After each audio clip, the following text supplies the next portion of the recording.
ang balita natin dyan, yung isa sa mga nahuling lugar ho dyan, merong uniforme daw. Uniforme ng China. Ngayon, ang bilis mag-react ng mga senador, kung sino-sino, react ng react.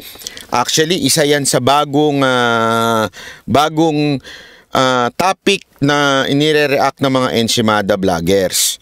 Okay? Alam mo, nakakatuwa dahil merong isang nakaobserba ng discrepancy doon sa mga uniforme. Kasi sinasabi nila yung botones daw, yung may pangalan ng army ng natataka nga ako.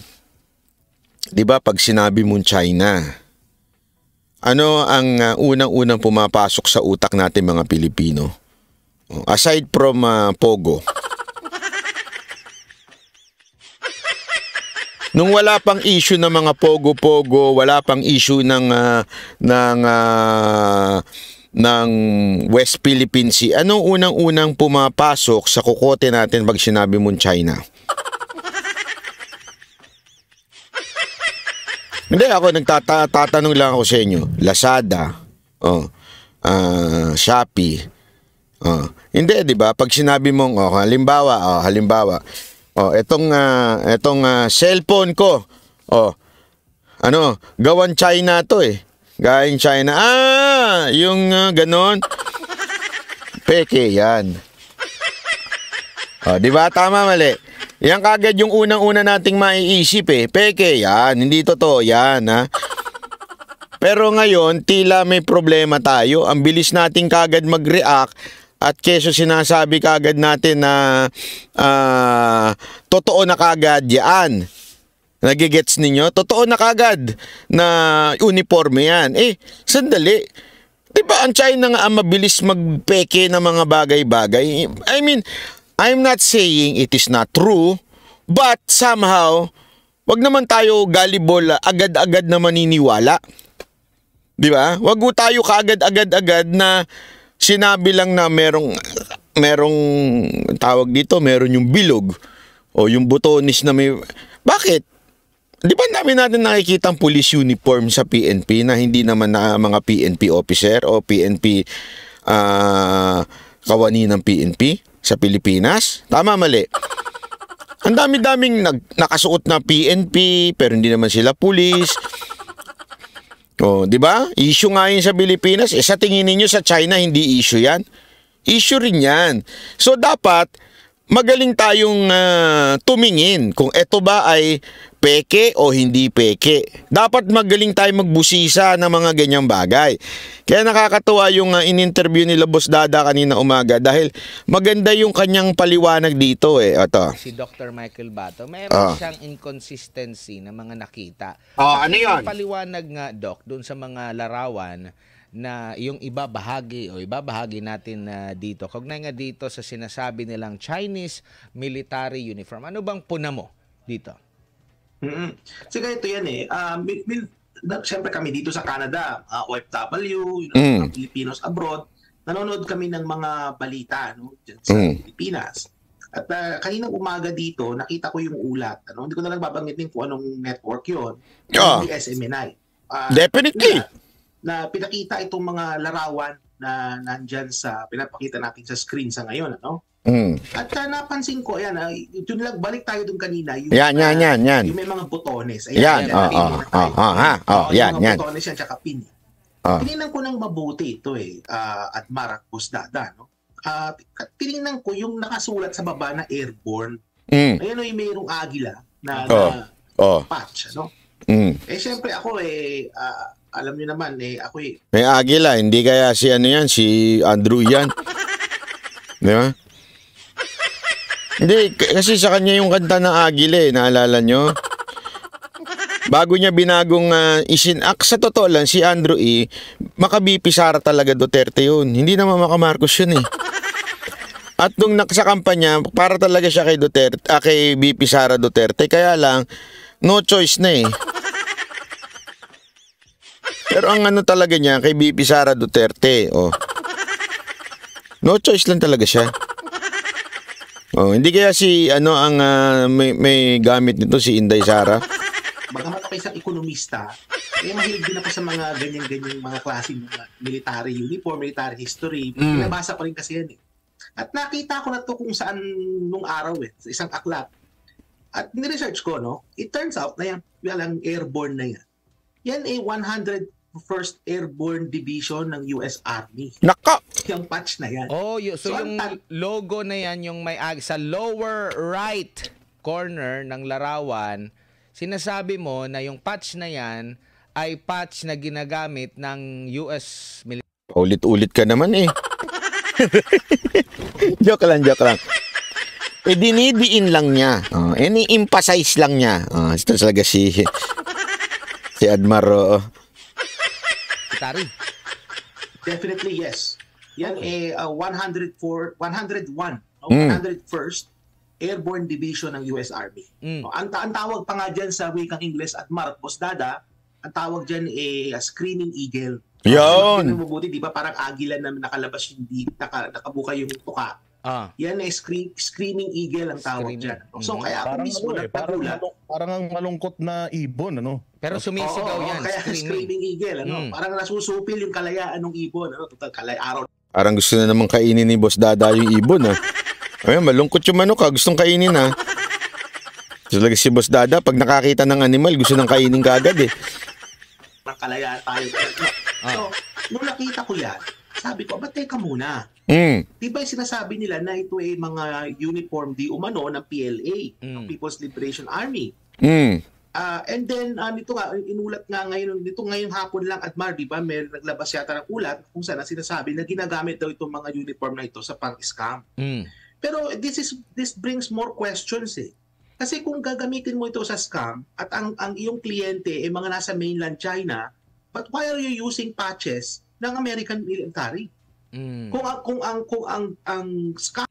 Hindi, kasi galing sa military ng Amerika yung hindi. Hindi, kasi yan ang baka posible. Di ba? Mamaya, ipo-point out niya nga dito, sino ba nakikinabang sa ganitong gulo? Sa away ng China at Pilipinas, sino ba nakikinabang? Di ba, Amerika?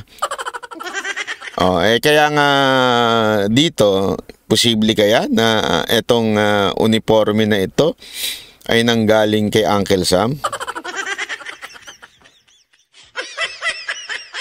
Tapos, sinubukan palitan yung ibang patch pero may natira. Di ba? Hindi, ito tanong lang naman to. Nagtatanong lang naman tayo. Kasi bakit ka nga naman, tama naman si Doc. Ba't ka nga naman manggagamit, mangi-scam? Alam mo ba, meron ako napanood. Ito, napanood ko lang naman to. Pero sabi ko nga, grabe. Merong isang eskwelahan sa probinsya sa China na may 3 American professor na sinaksak. Ganun pala talaga ganun pala ang alitan ng China at Amerika. Although, syempre, I'm against any form of violence, pero ganun sila kagalit sa Amerika. Etong China. Alam mo, sa loob-loob ko, tama nga naman, kung mangi-scam ka, ano to, uniforme ng Amerika?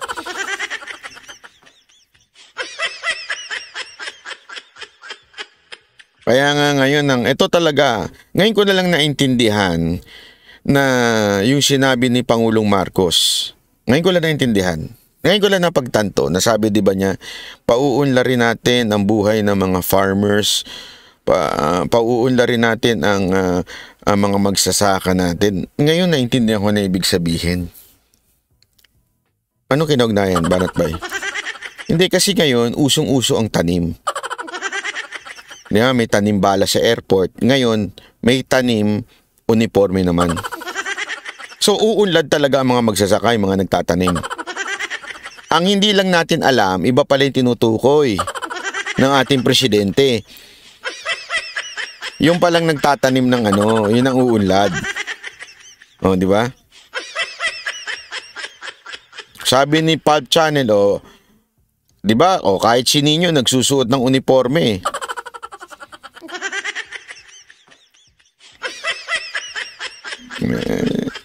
Ng pulis pero hindi naman mukha namang kawatan. Posible, marami talagang ganun. Mo is directed towards mainland Chinese people. Di ba?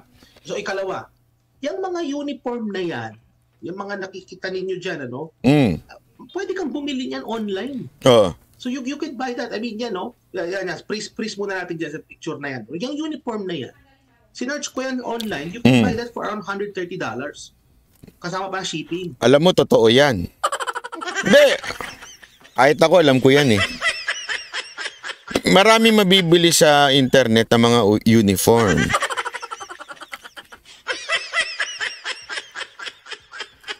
Uniforme ng nurse.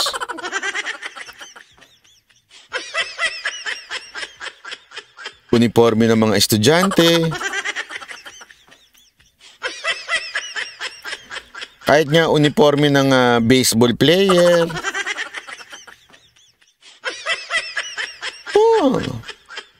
Uniforme ng stewardess. Maraming yan. Hindi nyo alam? Naku, kunwari pa kayo. Tanong nyo si Jay Guevara, maraming alam yan sa mga ganyan kasi pinagsusuot niya pa ng uniforme. Available lahat yan, kahit anong klase ng uniforme. Butas nga lang. Butas nga lang sa puwitan nyo. Uniforme na yon. Kaya meron din ganyan pang sundalo na uniforme.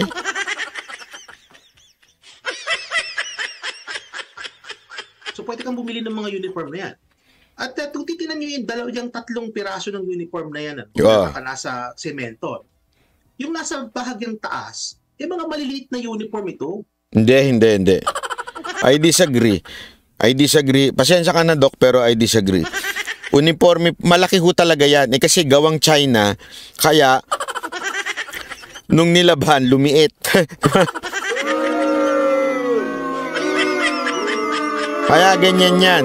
Hindi, para lang sa kaalaman ninyo, kasi sinasabi ni... Hindi, biro lamang po. Totoo, tama yung sinabi ni Doc. May height requirement po ang mga Chinese military, may height requirement sila. So, sinearch ko yung ngayon, yung average na height ng PLA na sundalo. It turns out na ang average height ng PLA soldiers is nasa 160 centimeters. Kasi meron silang pagka nagre-recruit sila, merong height requirement yan. Parang sa atin, parang sa AFP, di ba? Meron din yung height requirement pag mag-PMA ka, halimbawa. So, hindi pwede yung sobrang liit, di ba? So, kagaya niyan, yung 2 uniform na yan na nasa itaas, parang pambata yung size. Wow! Kaya sabi ko, betay ka muna. So, this brings more questions eh. Bakit may mga maliliit na uniform? So, sinong nagsusuot? No? May mga duwende po talaga sila na spy.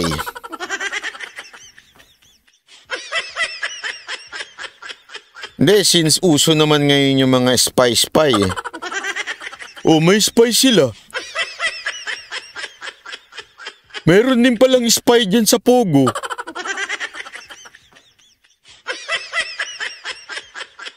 Daming spy. Kala ko sa maisog lang.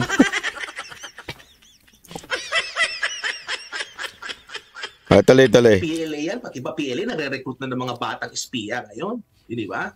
So, ang mas maraming tanong na binigay itong sitwasyon na to kaysa sa paglilinaw, di ba? Tama. So, may mga several possibilities ko nakita dito at Marcos Dadan. So, unang-una, talaga hindi ko sinasabi na nangyari ito. This is only a possibility. No? Kasi mahirap naman mag-akusa ka na, walang basihan. Unang possibility dyan is yan ay planted. No? So, yan ay planted para mag-cause magbigay ng ammunition dun sa mga anti-China. Di ba? So yun. So kagaya yan, at yan na nga yung nangyayari, no? Nung magbuhat kagabi hanggang kaninang umaga, minomonitor ko yung mga balita, yung mga Ensimada vloggers. Ay, grabe naman si Doc. Ensimada vloggers. Ensimada vloggers! Hindi, alam mo ba kung bakit sobrang halatang halata itong Ensimada vloggers? Kasi hindi nila alam, by having a script, 'di ba? Mapapansin ng tao yan, pare-pareho sila ng sinasabi. Hindi ka din napansin ninyo mga DDS, nag-aaway pa nga minsan. Magkakaiba kami. Hindi nyo napapansin? Kung kami lahat binayaran, bakit magkakaaway kami? Hindi naman siya magkakaaway, okay? I heard that word. Pero kami po'y magkakaiba. Definitely magkakaiba kami ng pananaw sa buhay. Buti naman. Pansinin nyo, magkakaiba kami ng pananaw. Kaya nga minsan nagkakagirian ng konti. Kasi nga, tayo, very organic eh. Kung ano yung talagang pananaw mo, yun na sabihin mo. Tama, mali. Kaya iba-iba yung pananaw. Iba yung pananaw ni Jay, iba pananaw. Kahit nga kami mga banateros, iba-iba rin kami ng pananaw. Hindi po kasi kami nag-uusap eh. Kunwari, pansinin niyo, yung mga talagang, ilang mga banateros na dito ang nakakapansin na magkakaiba kami na sinasabi sa isa't isa. Kasi nga hindi kami mag-uusap, ano ba ang kwento natin dito, ano ba? Walang ganun. Kung ano sa tingin mo, feel mo, tuloy mo. Kahit kay Master Judea at kay Jay, wala kami sinasabi, ganito lang tayo, ito lang sasabihin natin. Walang ganun. Kahit kay Spencer, walang ganun. Kaya nga minsan, kung ano sinasabi ni Jay, hindi ko na... Diba, alam nyo ako, galit ako sa clickbait. Si Jay Guevara, panay clickbait. Hari ng clickbait yan, hilig mag-bait niyan eh. Ang hilig talaga mag-bait niyan. Ni Jay Guevara, walang biro. Kaya ayaw na siyang tabihan ni Buster eh. Hilig mag-clickbait. Diba? Master ng bait si Jay. Correct. Panoorin nyo. Si Jojo de Guzman, iba rin na diskarte sa pagbablog. Kasi nga, magkakaiba kami. Pero itong Ensimada Vlogger, pansinin ninyo, di ba? Nung lumabas tong uniforme, sabay-sabay sila. Iisa ang tono nila. Ginagalit nila yung mga tao against China. Pangalawa, ito yung motibo nila eh. Pangalawa, kaya naman nagkaganyan yan dahil kay Duterte. Pangatlo, bakit hindi nagsasalita si VP Sara Duterte? Umiikot lang sila dyan. Basta anything about Pogo, China, ito lang iniikutan nila. Yan tatlo na yan. Galitin natin, magalit tayo sa China, let's hate China, yan ang punot dulo nila. Pangalawa, kasalanan ng mga Duterte yan, kaya namayagpag ang mga Chinese at ang Pogo. Pangatlo, bakit di nagsasalita si VP Sara Duterte? Diba? Kasi nga po, yun yung dikta sa kanila. Yun yung sa kanila, yan yung kanilang instruction from their principal o yung kanila pong nag-i-sponsor sa kanila. Hindi, di ba pansinin nyo? Totoo naman yan eh. Sabi nga ni Jay Guevara, kasi mga karamihan naman dyan, mga kasamahan ni Jay. Hindi ko nga alam ba't naging kasamahan niya yung mga yan eh. Sorry pero pasensya na. Kung ako yan, di ako tatagal sa ganyang mga kasamahan. Dating mga kasamahan ni Jay yan. Dati daw mga pa-commute-commute lang yan. Ngayon, may mga kanya-kanya ng kotse na binabayaran.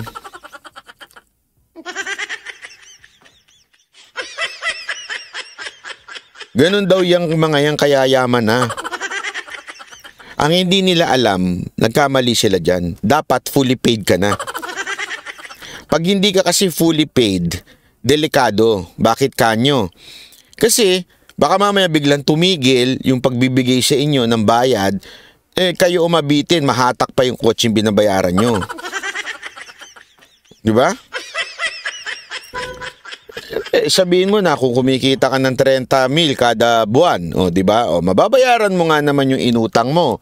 Kasi yung mga yan, mga excited magkapera yung mga yan eh. Ito walang biro to. Panoorin nyo yung sinasabi ni Chinkitan. Ang mga mayayaman daw, pag yumaman, ang mga mayayaman, pag kumita, kukunin yung pera, i-invest. Pero ang mga yung hindi daw mga alam mo na yung ngayon lang nakatikim ng pera, pagkuha ng pera ibibili ng gamit. Dahil tumanim na siya, eto iba na to sa sinabi ni Chinkitan. Yun lang naman sinabi niya. Pero ang ako dagdag ko na to. Kasi yung mga ibang kasing mga ngayon lang nakatikim ng pera, puno ng inggit yan sa puso eh. Lalo na yung mga ensimada vlogger na yan. Inggit sila sa puso. Bakit si Jay Guevara may bagong laptop? Tawa ng tawa yung niya. Hindi, may bago siyang laptop kaya kailangan tayo rin sobrang inggit nila, pagkuha nila kagad ng pera, nangutang na kagad pambili ng mga kotse. Akala nila, 30,000 tayo kada buwan, mababayaran natin to. Dahil mga tanga sila, hindi tumagal yung bayad sa kanila. Hindi totoo. Kasi siyempre, depende naman yan sa talino mo. Kahit bayaran ka ngayon, kung yung script, sabihin mo, yun na yung sasabihin mo, ang tanga-tanga mo magpaliwanag. Kung bumawi yung bus ninyo, biglang itigil yan, di naudlot yung kotse binabayaran nyo, hahatakin lang yan. Tama, mali. Bakit, Banat Bay? Meron na bang DDS na bayaran? Anong klaseng tanong yun? Anong relate dun sa sinasabi ko? Di ba sinabi ko wala nga? Parang medyo malabo na yung tanong niyo, madam. Ang sinasabi nila, para sila chorus, sinasabi nila na mga espiya daw ito ng China. Yung basic. Kaya nakakatakot talaga yan, yung mga ganyan, yung mga espiya. Espiya. Mag-ingat kayo sa mga vlogger na mahilig sa conspiracy theory. Medyo pagka ganun, may sintu-sintu talaga yun. Dalawa lang naman ang mga mahilig sa conspiracy theory. Number 1, gusto ng content o hindi kaya talagang sintu-sintu. Yung wala sa realidad ng buhay. Mag-iingat kayo sa mga ganong kausap.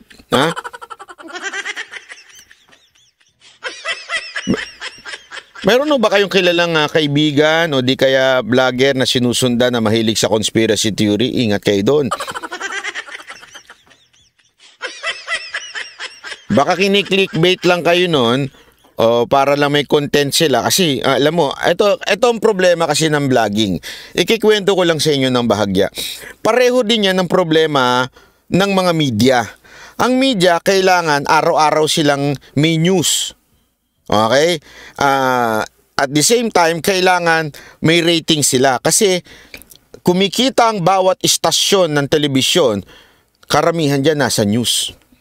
Hindi ko alam pero talagang kinalakihan na natin Pilipino na manood ng news. Okay lang makaligtaan natin yung iba, basta pagkakailangan na prime time news na papanoorin natin. Kaya sila, kanya-kanya silang pagsasalsal ng balita. Paano yun? Sinesensationalize nila yung mga balita. Kasi yan ang gusto ng mga Pilipino, yung sensationalize di ba? Na mga bali-balita. Alam mo, ganun din po ang mga social media.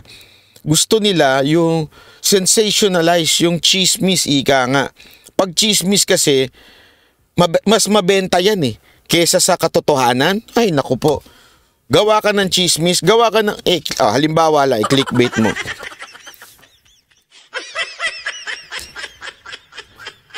Marcos, o kaya, hindi, wag na si Marcos, iba na lang. Isang congressman nakita kasama si Ivana dito sa ganito. Ay, manunod ang tao niyan. Diba? Basta anything na intriguing ba? Kaya nga 'di ba may halimbawa niyan, wari sa isang parke. Maglagay ka ng butas diyan. Walang papansin ng butas, pero lagyan mo diyan, bawal tumingin sa butas. Mas titingin yung tao. Parang ganun Pagka ginto, natagpuan na, naku, putang na. Sigurado yan. Hindi, siguro. Ayan, tanong natin si Jay Guevara. Yan siya ang eksperto sa clickbait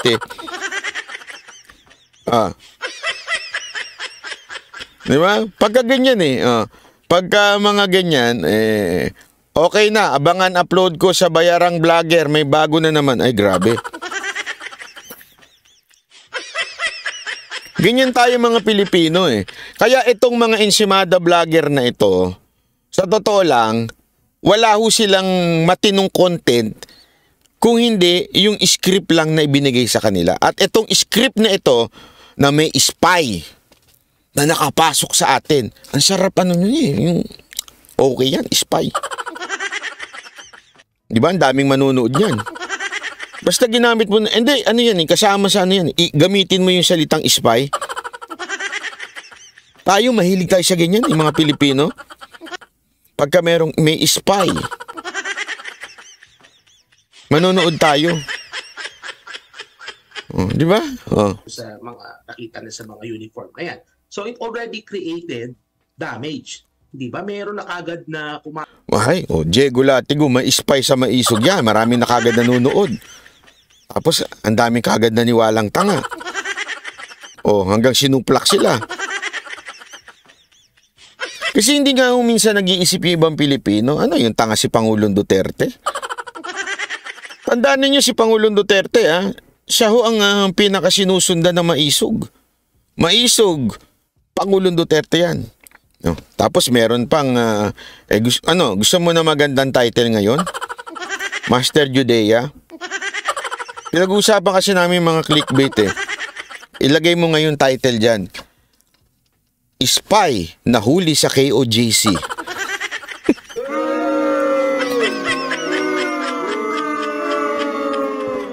Tingnan mo, marami manunood sa'yo.